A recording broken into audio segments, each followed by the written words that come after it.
இன்றைக்கி மே 15 என்னோடய பர்த்டே. எல்லாருமே பர்த்டேனா குளிச்சுட்டு கோயிலுக்கு போவாங்க காலையிலே. ஆனால் நமக்கு கோயிலே இந்த ஜிம்மு தான்ன்ற மாதிரி நினச்சிக்கிட்டு நான் காலையிலே ஜிம்முக்கு கிளம்பி வந்துட்டேன். இன்றைக்கி work out ஷெடியூலில் chest day.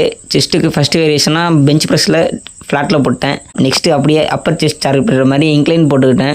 3 sets 12 to 15 reps. Next நம்மளோட அப்பர் செஸ்ட்டை டார்கெட் பண்ணுறதுக்கு கேபிள் ஃப்ளையில் டவுனில் வச்சு போட்டுக்கிட்டோம். இதுவுமே 3 செட்ஸு 12 to 15 reps. ஒரு சமயம் டில் ஃபெயிலியர் வரைக்கும் போடுவோம். நெக்ஸ்ட்டு அப்படியே லோவர் செஸ்ட் டார்கெட் பண்ணுறதுக்கு கேபிள் ஃப்ளையில் டாப்பில் போட்டுவிட்டோம். இது வந்து நம்மளோட லோவர் செஸ்ட்டை ஆக்டிவேட் பண்ணுறதுக்கு ஒரு நல்ல ஒர்க் அவுட்டு. இதுவும் 3 செட்ஸு. ஃபைனலாக ஒர்க் அவுட் ஃபினிஷ் பண்ணிட்டு வீட்டுக்கு வந்துட்டோம். ஃபுல்லாக இன்றைக்கி விலாகாக போடலான்னு ஒரு பிளான் பண்ணியிருந்தேன். பட் ஆனால் போட முடியல என்னால்.